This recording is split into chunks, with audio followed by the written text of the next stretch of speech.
اس کے بعد آیت نمبر 120 اللہ تعالیٰ فرماتے ہیں وَلَن تَرْضَىٰ عَنْكَ الْيَهُودُ وَلَا النَّصَارَىٰ حَتَّىٰ تَتَّبِعَ مِلَّتَهُمْ قُلْ إِنَّ هُدَى اللَّهِ هُوَ الْهُدَىٰ وَلَئِنِ اتَّبَعْتَ أَهْوَاءَهُمْ بَعْدَ الَّذِي جَاءَكَ مِنَ الْعِلْمِ مَا لَكَ مِنَ اللَّهِ مِن وَلِيٍّ وَلَا نَصِيرٍ. اور البتہ اور آپ سے یہودی اور عیسائی ہرگز راضی نہیں ہوں گے. آپ سے یہودی قطعاً راضی نہیں ہوں گے. ولن نصارا اور نہ ہی عیسائی آپ پہ قطعاً راضی ہوں گے یہاں تک کہ آپ ان کے دین کی پیروی کریں, آپ ان کے دین کے پیروکار بن جائیں. قل آپ کہہ دیں بے شک اللہ کی ہدایت یہی ہدایت ہے, اور البتہ اگر آپ ان کی خواہشات کی پیروی کریں اس علم کے بعد جو آپ کے پاس آ چکا, تو اللہ رب العزت کے مقابلے میں آپ کے لیے کوئی دوست نہیں ہوگا اور نہ کوئی آپ کی مدد کرنے والا ہوگا. یہ آیت نمبر 120 کا آسان ترجمہ. اب ہم اس آیت کے الفاظ کی طرف آتے ہیں. لن حرف نفی ہے, یہ نفی میں تاکید کا فائدہ دیتا ہے کہ قطعاً نہیں, ہرگز نہیں. ترضا راضی ہوں گے, ان کا آپ سے, کون؟ الیہود یہودی, ولن نصارا لا مزید تاکید کے لیے آیا ہے کہ نہ آپ سے یہودی راضی ہوں گے نہ آپ پہ عیسائی راضی ہوں گے, نہ آپ پہ یہودی مطمئن ہوں گے نہ آپ پہ عیسائی مطمئن ہوں گے. حتیٰ یہ حرف غایت ہے, کب تک راضی نہیں ہوں گے؟ جب تک کہ آپ ان کے دین کو نہ اپنا لیں. تتبعا آپ پیروکار بن جائیں, آپ پیروی کر لیں, ملتہم ان کے دین کی. قل آپ کہہ دیں ان ہدی اللہ بے شک اللہ کی ہدایت, هو الہدی یہی ہدایت ہے. وَلَئِنِ اتَّبَعْتَ أَهْوَاءَهُمْ لام قسم کے لیے ہے, یعنی کہ اس سے پہلے قسم ہے جو کہ مقدر ہے. اصل عبارت یوں ہوتی ہے واللہ لئن, اللہ کی قسم اگر آپ, البتہ اگر آپ ان کی خواہشات کی پیروی کریں گے. اتباتا آپ پیروی کریں گے, بنیادی طور پہ فعل ماضی ہے. اہواءہم اہوا ہون کی جمع ہے, خواہش نفس, اہوا خواہشات نفس. بعد الذی جاءک من العلم, من بیانیہ ہے, بیان ہے کس کا؟ الذی کا, اس چیز کے بعد جو آپ کے پاس آ چکی. وہ چیز کیا ہے؟ العلم. وہ کیا ہے؟ علم. یعنی کہ اس علم کے بعد جو آپ کے پاس آ چکا, اور علم سے مراد یہاں پہ دین کا علم ہے, جیسا کہ آگے وضاحت آئے گی. ما نہیں تو ما نافیہ ہے, لکا آپ کے لیے, من اللہ اللہ کے مقابلے میں, من ولی من زائدہ ہے, تاکید کے لیے, کوئی بھی دوست نہیں ملے گا آپ کو. اگر آپ ان کی خواہشات کی پیروی کریں گے تو آپ کو کوئی دوست نہیں ملے گا. ولا نصیر اور نہ کوئی مددگار ملے گا. اب اس آیت کی تفسیر کی طرف آتے ہیں. یہاں پہ مخاطب کون ہے؟ نبی صلی اللہ علیہ وسلم. لیکن مراد کون ہے؟ آپ کی امت.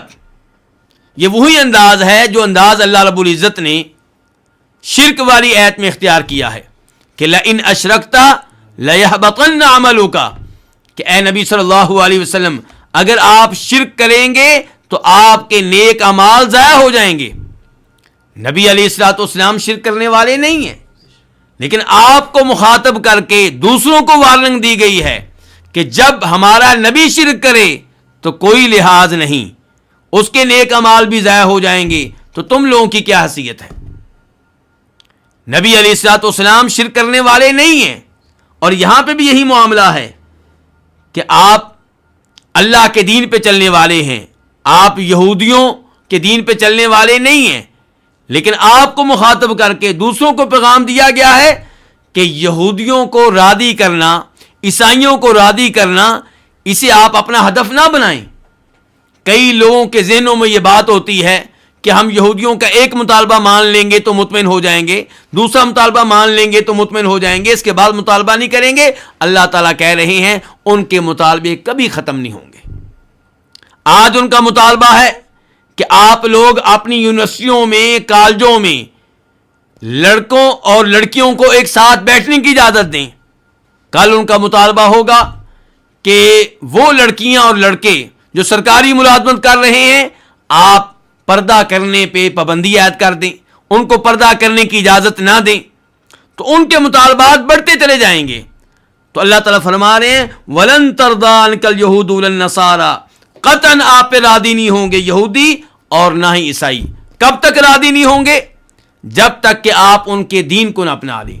آپ یہودی بن جائیں, عیسائی بن جائیں, تب آپ کے اوپر یہودی مطمئن ہوں گے, تب آپ کے اوپر عیسائی مطمئن ہوں گے.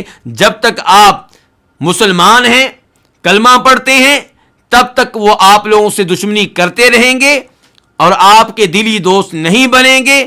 ان کے مطالبات بڑھتے رہیں گے. ان کا دین اختیار کیے بغیر ان کو راضی کر لینا ممکن نہیں ہے. اس کا مطلب یہ ہے کہ ان کو راضی کرنا یہ ہمارا ہدف نہیں ہونا چاہیے.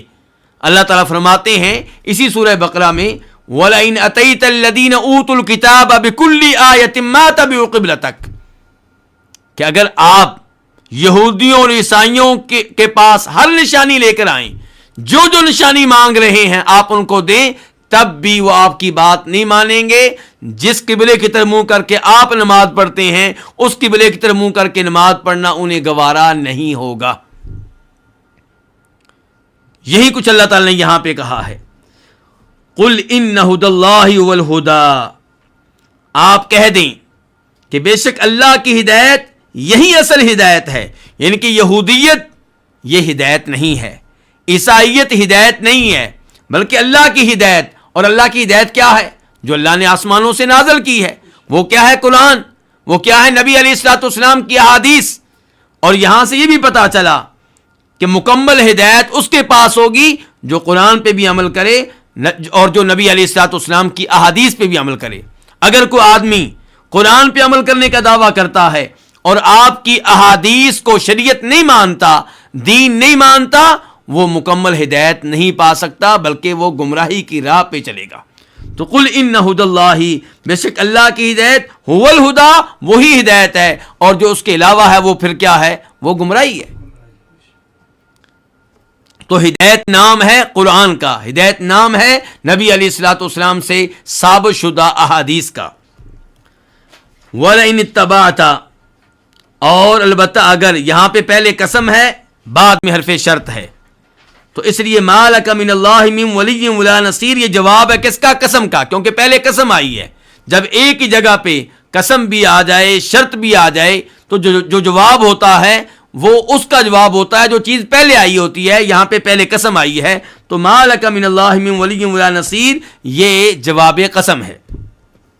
اور البتہ اگر آپ پیروی کریں ان کی خواہشات کی, جو کچھ یہ چاہتے ہیں, اگر آپ اس پہ چل پڑیں گے, ان کی خواہشات کو پورا کرنے کی کوشش کریں گے, شریعت آ جانے کے بعد, قرآن نازل ہو جانے کے بعد, علم آ جانے کے بعد, تو پھر آپ کو اللہ تعالیٰ سے کوئی نہیں بچا سکے گا. دین اسلام جیسا عظیم دین آپ لوگوں کو مل چکا, قرآن جیسا عظیم کلام آپ لوگوں پہ نازل ہو چکا, جو ہدایت ہے, جو علم ہے, پھر بھی آپ یہودیوں اور عیسائیوں کی خواہشات کو پورا کریں اور ان کے نقش قدم پہ چلیں, ان کی راہوں پہ چلیں, تو پھر آپ ظالم ہیں اور پھر آپ کو اللہ کے عذاب سے کوئی نہیں بچا سکے گا. کوئی ایسا ولی نہیں ملے گا آپ کو جو اللہ کے سامنے آپ کے ساتھ کھڑا ہو سکے. کوئی ایسا مددگار نہیں ملے گا جو اللہ کے عذاب سے آپ کو بچا سکے. تو یہاں پہ علم کس کو قرار دیا گیا ہے؟ قرآن کو. علم کس کو قرار دیا گیا؟ اس شریعت کو جو آسمانوں سے نازل ہوئی ہے. اس سے پتا چلا کہ یہ ہے اصل علم. جب قرآن و حدیث میں علم کے فضائل آتے ہیں تو اس علم سے مراد کون سا علم ہوتا ہے؟ قرآن کا علم. اس علم سے مراد کون سا علم ہوتا ہے؟ نبی علیہ الصلوۃ والسلام کی احادیث کا علم. مَا لَكَ مِنَ اللَّهِ مِن وَلِيٍّ, تو اللہ کے مقابلے میں آپ کو کوئی ولی نہیں ملے گا، دوست نہیں ملے گا جو آپ کی حفاظت کرے، ولا نصیر، اور نہ ہی کوئی مددگار ملے گا جو آپ کو اللہ کے عذاب سے بچا سکے۔ اور یہ شدید ترین وارننگ ہے، شدید ترین دھمکی ہے ان لوگوں کے لیے جو دین اسلام کو جان لینے کے بعد یا قبول کر لینے کے بعد یہودیت اور عیسائیت کی طرف بھاگتے ہیں۔ اور یہاں پہ وارننگ ہے ان مفسرین کے لیے بھی جو نبی علیہ الصلوۃ والسلام کی صحیح احادیث سے اعراض کرنے کے بعد اسرائیلی روایات پہ اعتماد کرتے ہیں، یہودیوں اور عیسائیوں سے قرآن کی تفسیر لیتے ہیں اور نبی علیہ الصلوۃ والسلام کی صحیح احادیث کو لینے سے انکار کر دیتے ہیں۔